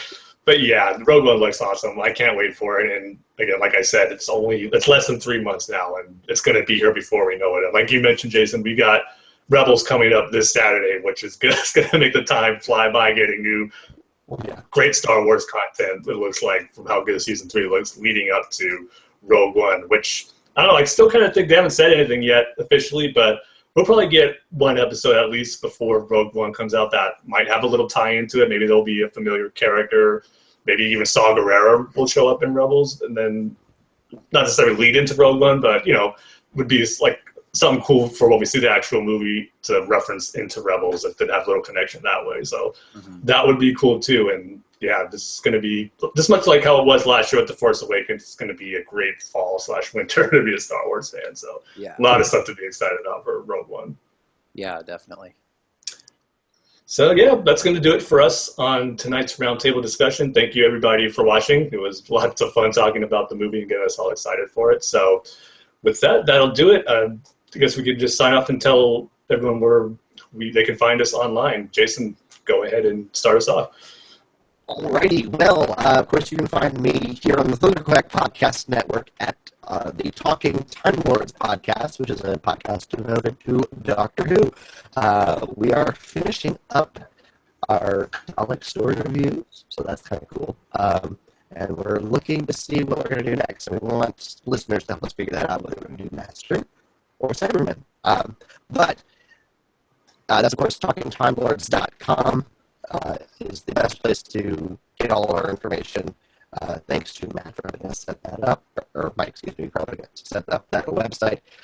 If you want to hear me talk more Star Wars, though, you're going to want to check out the Wampa's Lair podcast, which is part of the Second Airport division of podcasts at StarWarsReport.com. So you can go to StarWarsReport.com and find us there, or you can just go and check us out on Facebook, which is where we're most active, and our social media, which is Facebook.com/WampusLairPodcast. Cool. Yeah. And Kyle, I guess go ahead and plug our podcast. Yeah, well, if you want to hear us talk more Star Wars movies, Rogue One, Episode 8, Han Solo, all the other future standalone films and whatnot, as well as lots of Star Wars Battlefront. We like to geek out about that, and talk a bit about comics and books and a little bit of Star Wars everything, but we're mostly focused on the upcoming movies. You can find us over at Star Wars The Saga Continues, and our website is starwarstsc.com. You can find us on Facebook, I guess if you just search Star Wars The Saga Continues, and then on Twitter, you can follow us at Star Wars TSC, and we're always tweeting out news stories and updates and rumors and things like that as we come across them. And yeah, we have a great time just talking Star Wars and occasionally going on some entertaining tangents and pitching more ridiculous ideas for spin-off films and whatnot. But yeah, we have a great time over there. So More ridiculous than the other midlife crisis movie. I mean, I can't remember for sure, but Tim. We must have come up with something more ridiculous than that, haven't we?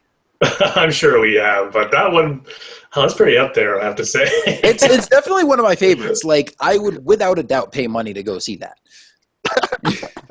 Oh, totally. A new series of Yoda going on a whole bunch of midlife crises. His midlife crisis should be that he becomes a stand-up comedian first, and nobody likes him, so he like runs out of money, and so he needs money and enters a pod race, kind of like how Qui-Gon entered Anakin. Like, he just needs to get off this backwater planet that he's stuck on and get back to the Jedi Temple. But then he wins the race, and everybody loves him, and he gets addicted to the fame and glory and decides, you know what, I'm just going to be a pod racer pilot for the next 50 years or so. And then he uses his pod racing fame as a cover for his smuggling operation. And then Yaddle has to be the one to bring him back into the Jedi Order. It all works out in the end. I think we need to wrap this up now. Yeah, I came up with another. I came up with another ridiculous idea, but I should save that for our next episode, which will be next week. So, and that should be a big one because we've been needing to record for a few weeks now. We were going to record last week, and then we decided to save it for this week so we could review the Battlefront Death Star DLC that just came out. And then we didn't get to record this week because I was busy with work and we had this going on and stuff. So now we're going to record next week and include the Rebels Season 3 premiere and all that. So that'll be a fun one. So what, are you going to go for a 5-hour episode? No, we'll try to keep it under 3. All right, great stuff, guys. So, yeah, don't forget to check us out at ThunderQuack.com for our podcast that we mentioned and all the other great podcasts that we have there. Like the Rebels podcast, since it's coming back this Saturday, new episodes of that are going to be coming up. So definitely check those out. And then you can check out our Patreon page at patreon.com/ThunderQuack. So where you can help support all our great podcasts so we can give you this content. And with that, I guess we'll go ahead and sign off. Thanks again for everybody for watching. Hope you enjoyed it. Bye, everybody. Toodles.